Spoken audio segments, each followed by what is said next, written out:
Oh, good morning mga kabuhay ko OFW. Sakali po gusto niyo po magpagawa ng ng ng landscape ninyo na lang, hindi naman po purely landscape but yung yung i-renovate lang natin, i-reconstruct yung landscape. Ito kasi hindi na papalitan po siya ng pebbles. So ayan po, binabakpak po namin yung luma. So ayan po yung mga debris nya.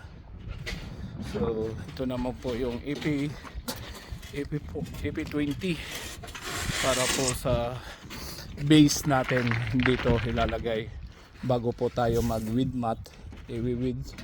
So ito po preparation din, ito naman po para sa yung box para po dito sa niya, sa garden niya.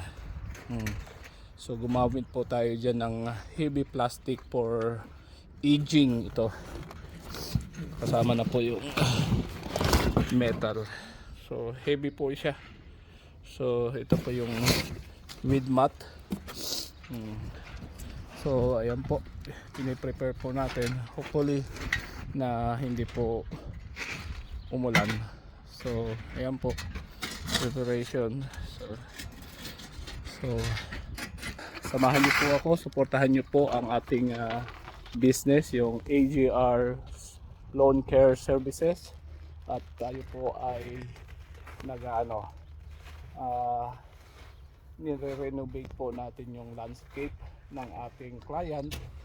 So ayan po, papalitan po natin siya ng lime na pebbles. So abangan nyo po ano po yung susunod na kaganapan. Okay, salamat po sa inyong suporta at pagtitiwala sa AGR Services. Thanks and God bless everyone. Hello po, ito po katatapos lang namin sa aming landscape.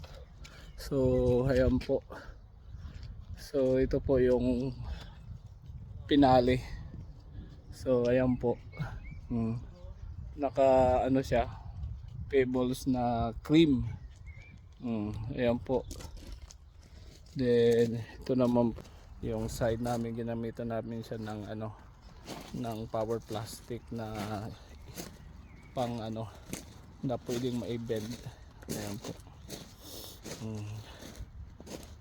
So ayan, so whole day na trabaho po. At po sa inyong suporta sa AJR Services Lawn Care.